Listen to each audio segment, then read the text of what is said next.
Hello everyone to this seventh lecture. This lecture is not going to be about something new, but rather we're going to discuss some aspects of GNU Octave.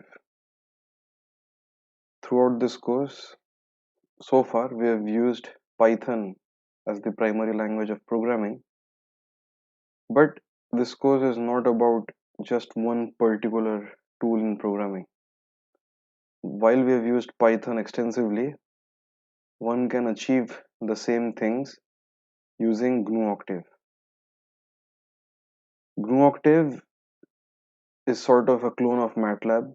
Whatever you would write in MATLAB would run exactly the same or almost exactly the same in GNU Octave. In this particular case, we've used the environment of Jupyter Lab and used the kernel Octave. Jupyter Lab allows you to use multiple kernels. You can program in Python, you can program in Octave, you can program in Julia, you can in fact program in MATLAB also using Jupyter Lab. Jupyter Lab provides you a nice way of writing down documentation as you progress in the program. Things like bullet points, things like equations. Okay, so it has LaTeX input for typing out equations. You can export this file to whatever you want. Okay, you can export the notebook as PDF, Markdown, LaTeX, HTML, ASCII, whatever you want. So Jupyter Lab provides you this kind of an environment where you can embed code, you can embed text. Apart from this, we can program directly in the environment Octave as shown. So I've written a small file and this is the GUI for Octave. Octave also has a command line utility, a CLI, but we will make use of this GUI. Mind you that whatever we've done so far in Python, I've also uploaded the corresponding Octave file as well on the same website. For anyone who is interested, you can browse through the HTML which contains the same code when implemented through Octave. All the lectures, starting from arrays, matrices, transformation of vectors, transformation of matrix, then fixed point iterations, finding out the roots, Newton's basins, all these things what we have done in Python are also available through Octave. So those of you who are interested in implementing things in Octave, do have a look. This lecture is going to be a quick breezer for someone who is not aware of things in Octave. I'll show you how to work in this particular GUI, but you could very well make use of Jupyter Lab to write your codes. This is one example of lecture 3. Okay, it's how to make a notebook file. You've embedded everything in a single file, but you can very well use this GUI. Actually, the same kind of GUI also exists for Python as well, and that GUI is called as Spider. This particular version is Spider 4, and it's running a Python kernel 3.8.3. Okay, so let me show you whatever we have written down in the notebook file. It can execute the same thing over here. So import numpy as np, import matplotlib.pyplot as plt, x equal to np dot linspace 0 to 2 into np dot py, y equal to sine of rather np dot sine of x. All right, plt dot plot x comma y. So when we press F5 on this, we would have run this entire script. Okay, so upon pressing F5, let's see what the GUI of Spider tells us. So there's a tab called as Variable Explorer, and it shows all the variables that are available to us. So it says We have two variables x and y, and they are of type float64. The size of these things are 50. These are the contents. If we double click on it, we can browse through the content. There's another tab called as help. So let us press Ctrl I in place of this. When we press Ctrl I, it will fetch the documentation for that particular function. It's the same thing as contextual help that we were using in Jupyter Lab. Alright, there's another tab called as plots, and whatever we have plotted shows up in this particular tab. And the last tab is files. So in this particular folder, C users admin and Python files, we have a file called as sandbox.py. So this is the overall structure. This is called as the command window, or in MATLAB it's called as command window. In Python it's called as the IPython console. So IPython is like an interactive Python console. So we can run commands over here as well. So let's say we want to fetch the shape of x. So we can simply say print np dot shape of x. So it says 50, 0. So this window is like you can execute single commands, but if you want to execute a string of commands, you have to make a script. Similarly, in octave, so let me clear all this. So clear all is to clear all the variables, CLC is to clear the command window. So we have the command window over here, we have the variable explorer over here. It's the same structure, and more or less all the GUIs try to keep the same structure. We have the files also. Additionally, we have a command history, a documentation, a variable editor. So let's do this. So x equal to, similar to the numpy linspace, there is an equivalent in octave as well. In fact, there's an equivalent in MATLAB as well. So linspace 0 to pi, let's say we have 50 points, y equal to sine 0 to 2 pi, just for completeness. So sine of x, plot x comma y. So when we press F5, the script will be executed and we will have the plot. Okay, so the plot may seem a bit anemic at the moment. We can increase the font sizes by set GCA font size 16. Once we execute this, we see that the font size is increased. So whatever we have done in a Jupyter Lab, we can execute it equivalently on a script as well. Don't think that you have to do everything in Jupyter Lab. Jupyter Lab helps me to organize whatever I'm trying to teach, or at least give you a background on, and whatever codes I'm writing down to supplement that information in a single file. It helps me export an HTML which I can upload to my website. Apart from that, actually you can export these scripts also as an HTML. It takes no extra effort. There are various functions to do that. Okay, so without further ado, let us get into some of the basics of GNU Octave, some loops, some conditionals, and hopefully with the help of this and the uploaded files on the website, you will be in a very good position to start making programs in GNU Octave as well as Python. So clear all, CLC. So let us define scalars. So comments are written using a hash sign. In fact, they can be written with a percentage sign as well. Doesn't make a difference. So scalar declaration and operations.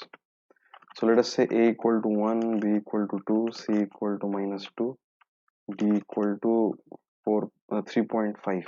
Okay, so then we can define e equal to a plus b, f equal to c plus d, g equal to c times d, h equal to a times b divided by c, and we can print all of them. So in Python we use print commands directly, but in GNU Octave, or in fact even in MATLAB, we must use the fprintf command.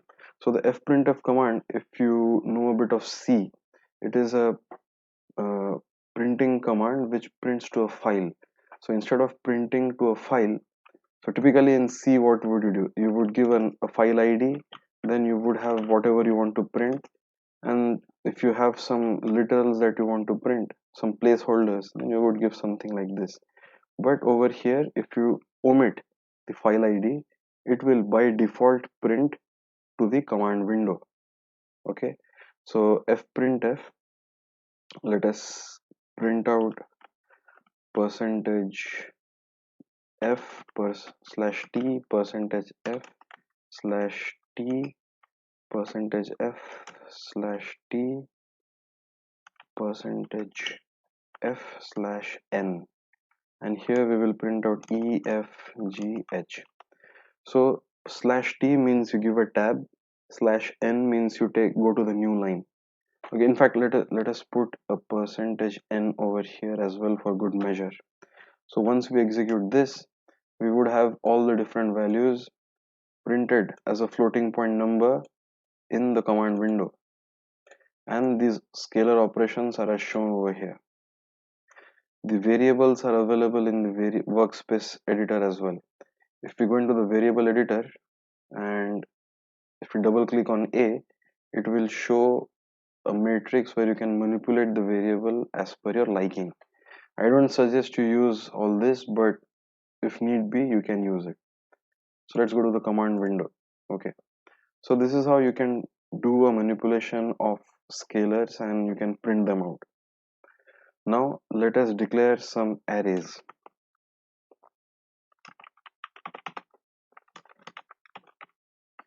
Alright, so a equal to linspace 1 to 5, and let's say we have 25 points. B equal to, okay, so let me just declare this as of now. So before doing this, we can clear the variable space, so it sort of clears all the variables that exist up to that point. Let me run this. So far, because we've cleared all the variables, only a should exist. So if I go to the command window and type on a, it will give me all the values of a. So here's the thing, in GNU Octave and in MATLAB as well, if you omit the semicolon in the end, you end up printing out that value. Okay, here's how it looks like. You could alternately choose to print, so fprintf percentage f slash n comma a.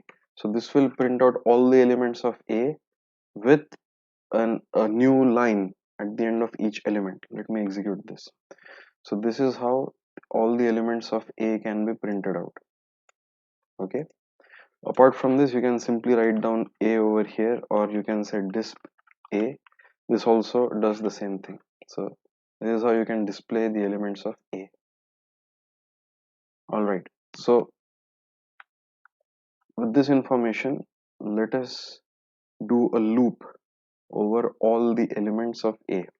So we know that a contains 25 elements, so we can do the following. For I equal to 1 to 25, and so it's a good idea to always match a for and an end. So in Python, you don't need to really end a for loop. You just remove the indentation and the for loop gets restored while the for loop gets terminated. While in the case of GNU Octave, you have to explicitly declare that this line is the ending of the for loop. Indentation plays no role in GNU Octave. It's the same in MATLAB. Okay. In the case of Python, you just remove the indentation to terminate a loop. It's as simple as that. So let us go over here and let us print all the values of a. So we will do fprintf percentage f slash n and a bracket I. So in GNU Octave and MATLAB, the indexing starts from 1. So A1 is 1, A2 is 1.667 and so on. While A0, if you try to print this out, it will throw an error because subscripts cannot go, the array subscript cannot go below 1. Moreover, the last element is A25, it's equal to 5.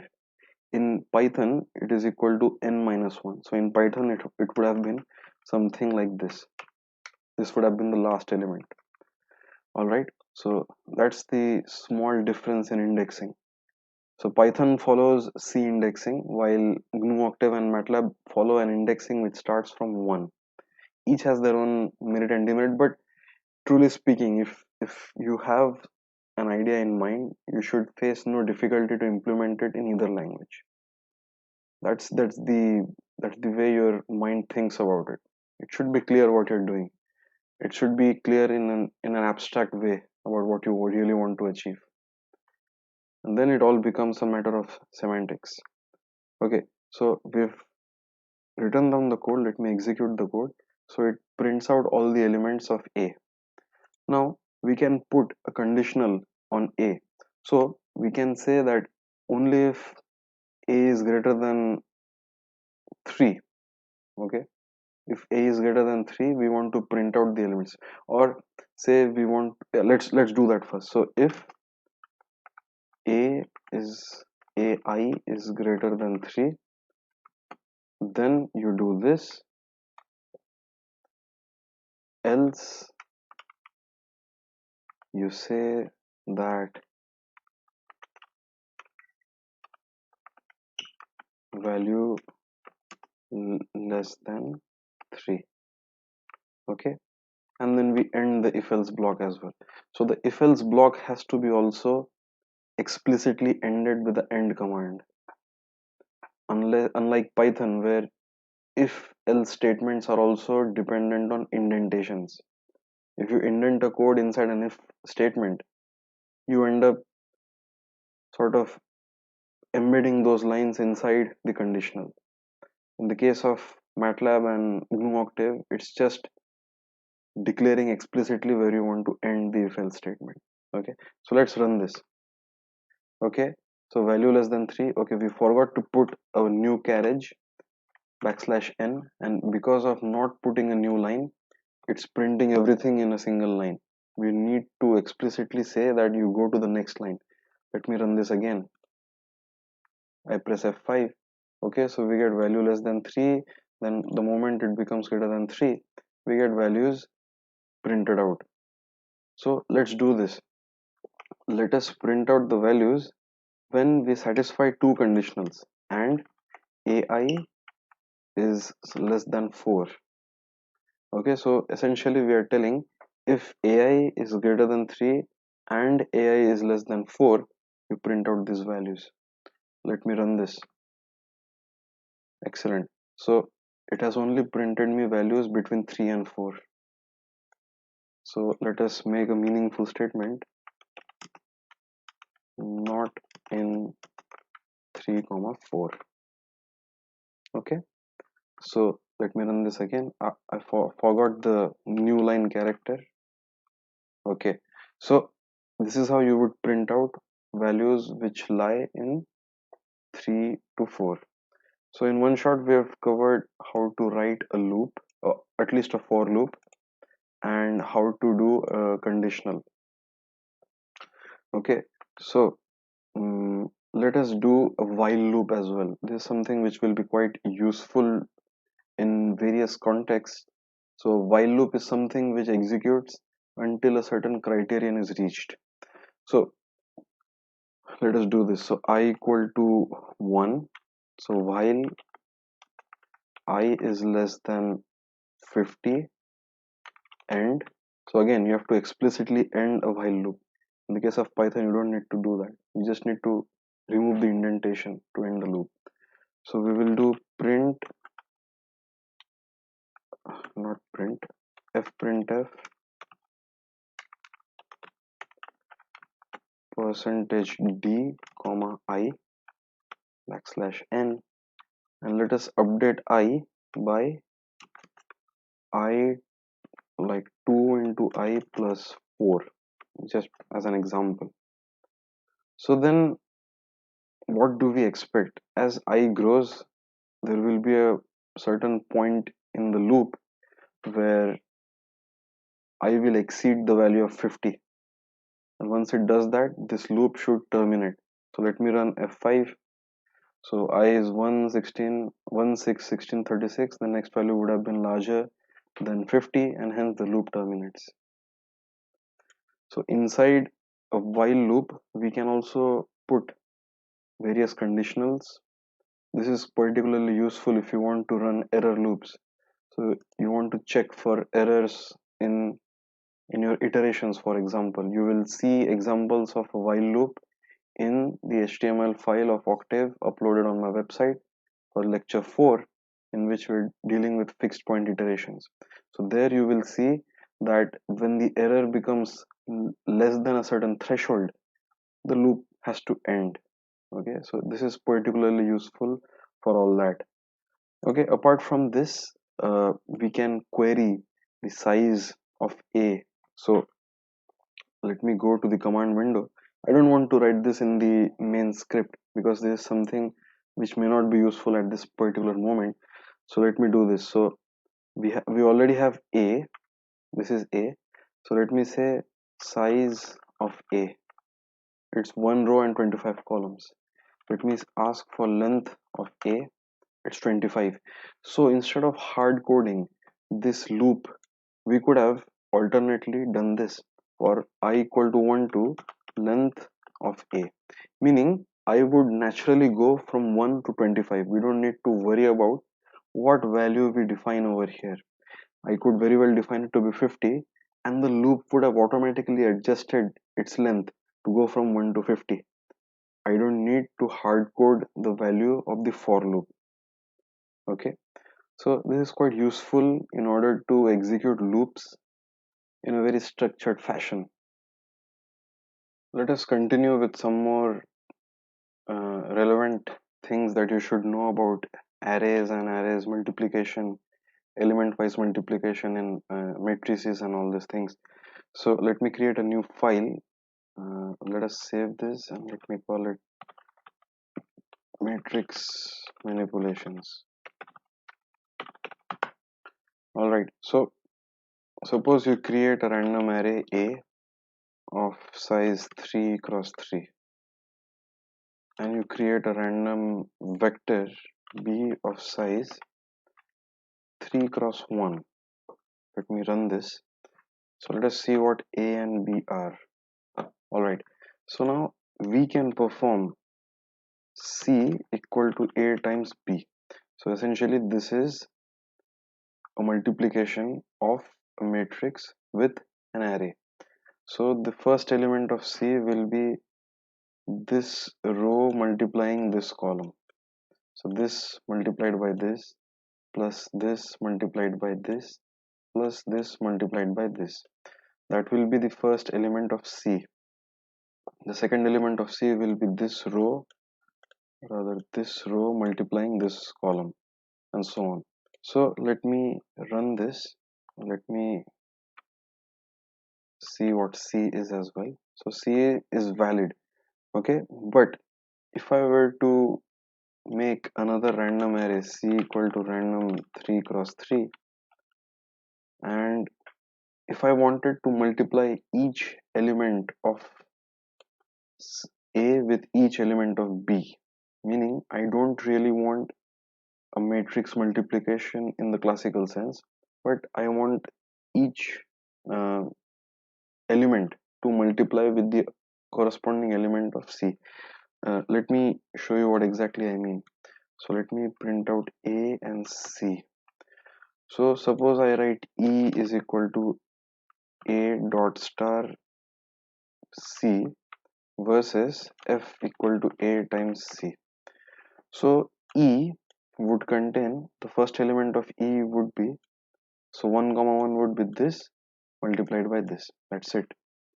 Then the the first row second column of E would be this multiplied by this.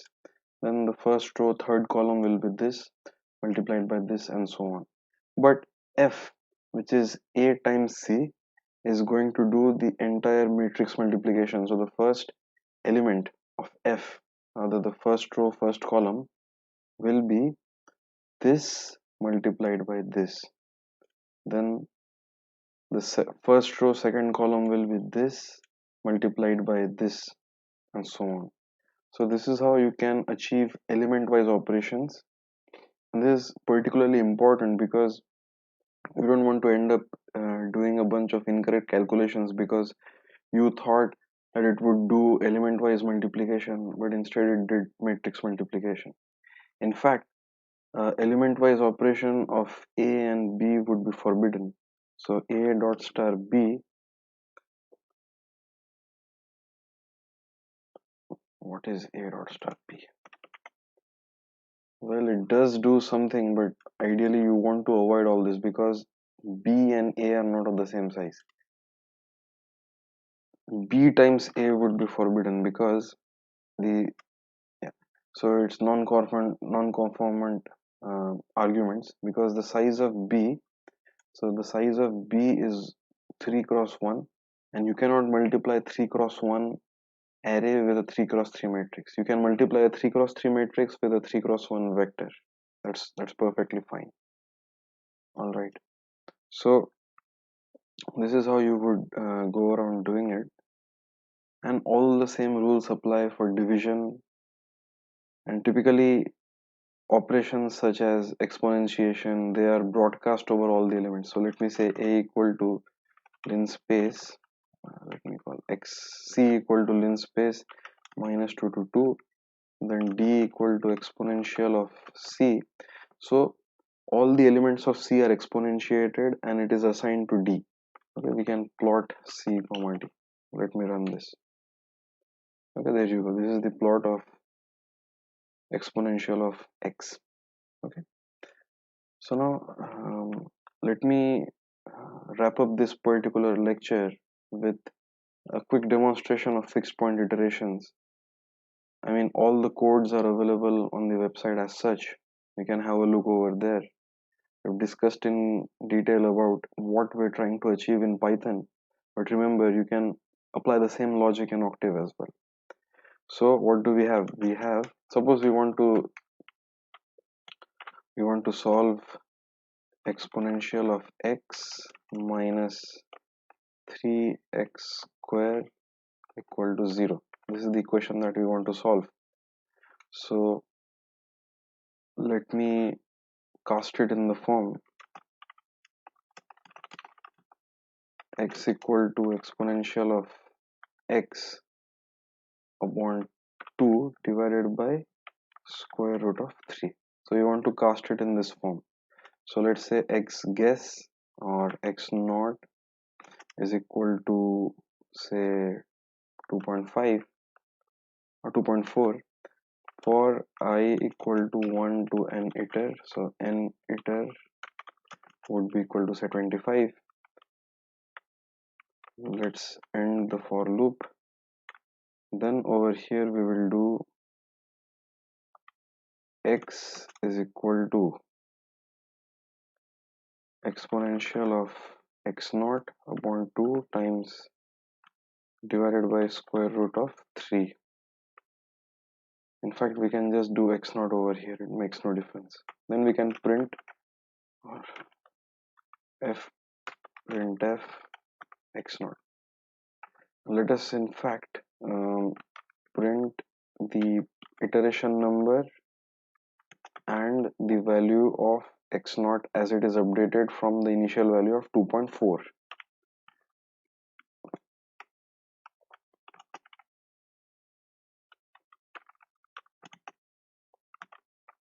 Okay, so let's see what this output gives us. Okay, so after the first iteration we have this, and slowly we converge towards this root. Okay, so this is how you would achieve fixed point iterations. If we were to implement this as a while loop, so we will do error equal to 1, error threshold equal to 1e minus 5, and we will say while error is greater than error threshold and count is less than n iter max. So like we have discussed in the Python lecture that while loop can run infinitely long. So we want to terminate the while loop if we've reached a certain number of thresholds. If you're never going to reach the threshold, the loop will keep on going infinitely long. So you say that okay, I've done the calculation so many times, that is n iter max. After that, I don't want to calculate this anymore. I'll say iterations have failed, end of story. So we will say n iter max equal to 100, count will be equal to 1. Okay, we will end the loop, then we will put in whatever we want to do. So we will do x equal to exponential of x naught upon 2 divided by square root of 3. We will define x naught again because we are doing a different method over here. So this updates the value of x. Let us find out error. The relative error will be absolute 1 minus x naught by x, or it can be x by x naught. It depends on how you define the relative error. So this is the value of error. Then we will update the value of x naught. Then, so this is finding out the new value.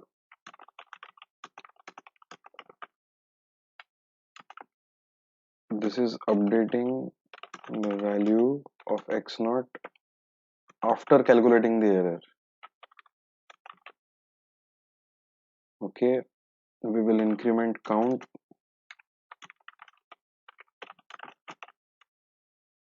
All right. So let us print out as well. Print again.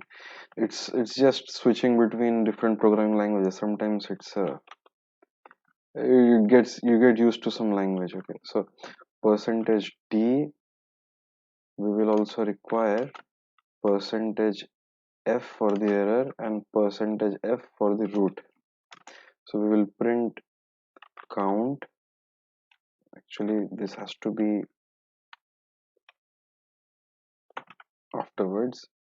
Okay, so we'll print count, then we will print the error, then we will print x naught. Okay, so let's run this.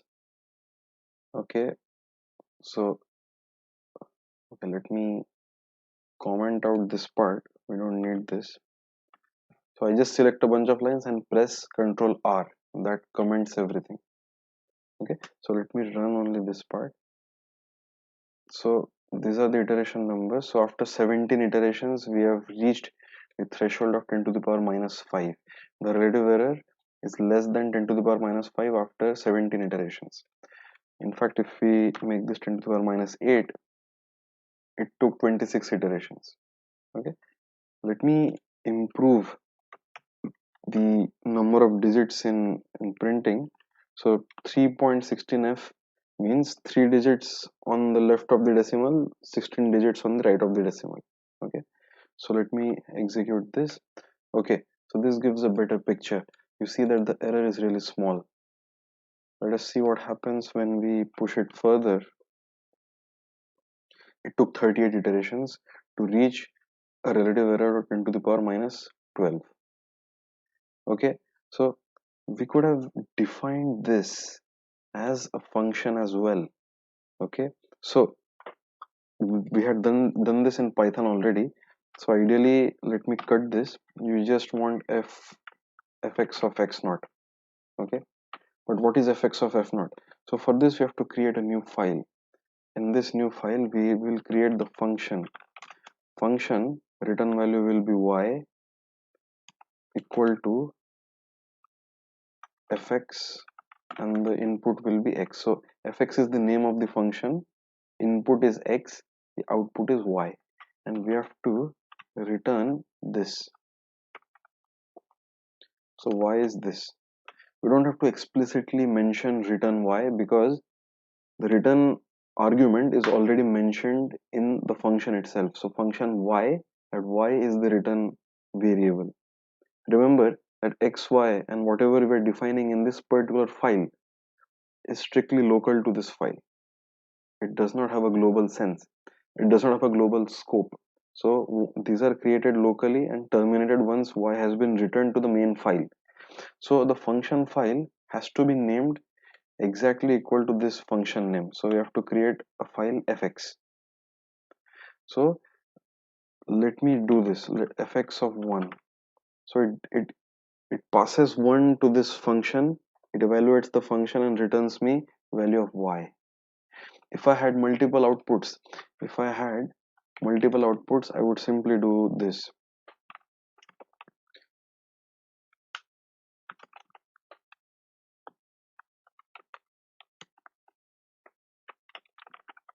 So this is how multiple outputs can be obtained. So if I let me save this file. So if I make m equal to fx of 1, so m will actually,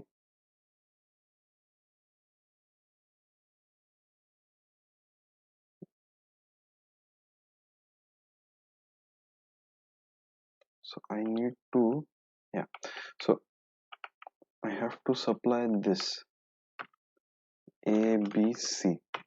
So now a is this, b is this, c is this.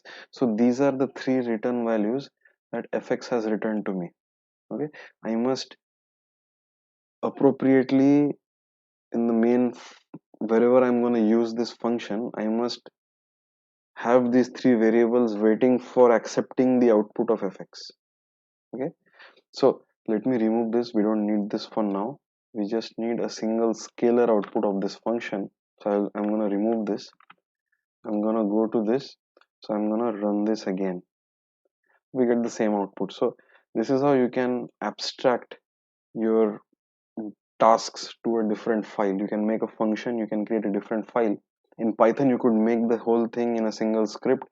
That's more convenient, but uh, sometimes it's more efficient to keep files separately. And you would see this in a bunch of programs. You keep separate files separately and then you compile everything in one go. Okay, so we've done this. Apart from doing fixed point iterations, there are a bunch of inbuilt functions as well. The most common function to solve is called as fsolve. So, so if you are ever confused, so we will just go to help fsolve. It will give you what all you have to do. Okay. So fsolve is a nonlinear solver. It takes as an input the function and the initial guess, and the output can be x, fval, info output. So let us just take one output. So if there are multiple outputs coming in, and if you only define one variable call, so if I do x equal to fsolve, x will only store this first value. If I give x comma y equal to fsolve, then y will contain fval. Okay, where fval, it's defined.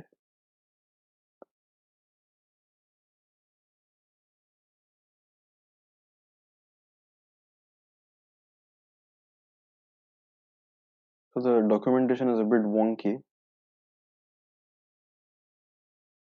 But anyway, so all we care about is x at this moment. So x equal to fsolve.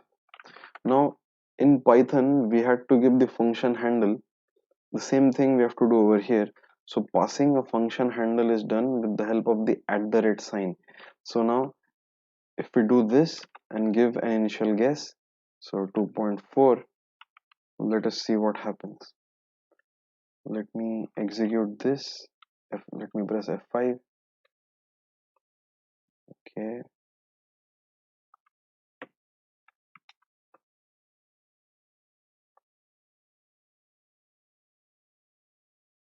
Okay. So x is so this is not the function that we want. We actually have to give the actual function that we're trying to solve for. That is this function. This function. Okay. So let me replace this. All right. So this has to be 3 times x dot raised to 2. So I'm giving x dot raised to 2 with an impending hope that in case I pass an array of x to this function, it should be able to do the proper array raising to the power 2. Okay, so what I mean is, had I not written this, if I just do fx of 1, it will give me the correct answer, no problem. But if I define x equal to linspace 0 to 5 and y equal to fx of x, it would throw an error because I am passing an array into the function, and that array is to be squared. Each element of array has to be squared. But over here, I have not written it in that way. This raise to means it's a matrix squaring process, and you cannot square a vector. You can square a matrix, but you cannot. So you can square a square matrix. You cannot square any other matrix. So this has to be an element wise raised to 2. Now once we save this, once I call this again, now it can give me the function. Okay, so that's why with the impending notion that you can pass arrays to this function, you need to appropriately put the element wise operator in this. So now over here I have passed the function handle, I have given an initial guess. Let me display x as well. Once I press F5, it gives me 0.91. Let me give a different guess value, it gives us the other root. Let me give a different guess value, it gives us the third root. Excellent. So this is how you can quickly get things done with the help of GNU Octave. I hope I've given you a very quick intro to some of the functions. I'll link some more videos that I have done as a part of my Swayam course, um, and it will help you get started in case you're coming at it from a fluid mechanics viewpoint. I had done all this related to fluid mechanics. So with this, I'm closing this lecture over here. We're done with week 1. I'll see you again next time with stuff on nonlinear dynamics. It's goodbye from me. Have a good day. Bye.